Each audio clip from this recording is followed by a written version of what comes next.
প্রকৃতির মাঝে দাঁড়িয়ে এক অদ্ভুত প্রশান্তি পাই, যেখানে মন হারিয়ে যায় অনায়াসেই। সেদিন বিকেলে হঠাৎ বর বলল, চলো কোথাও একটা ঘুরে আসি। ব্যাস, সঙ্গে সঙ্গে রেডি হয়েই বেরিয়ে পড়লাম। গিয়েছিলাম আমাদের বাড়ির খুব কাছেই একটা চা বাগানে, যেখানে চারিদিকে শুধু সবুজের সমাহার। এই সবুজ চা বাগানের সতেজতা যেন মনের সমস্ত ক্লান্তি এক নিমেষেই দূর করে দেয়। মাঝে মাঝে খুব ভালো লাগে যখন আমার বর আমাকে এরকম একটা সুন্দর সোনালী বিকেল উপহার দেয়। জীবনে আর সেরকম কিছুই চাই না, না চাইতেই ভগবান আমাকে অনেক কিছু দিয়েছে। শুধু এতটুকুই চাই যে তোমার ভালোবাসার রঙে রঙিন হোক আমার জীবনের প্রত্যেকটা মুহূর্ত। সারাটা বিকেল ঘুরে এখন সন্ধে হয়ে গেছে। এখন চলে এসেছি জুতোর দোকানে, সোনাবুড়ির জন্য একটা স্কুল শু কিনবো। ওর স্কুলের জুতোটা খুব ছোট হয়ে গেছে।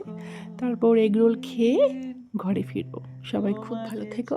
দেখা হবে নতুন একটা ভিডিওর সাথে। Good night.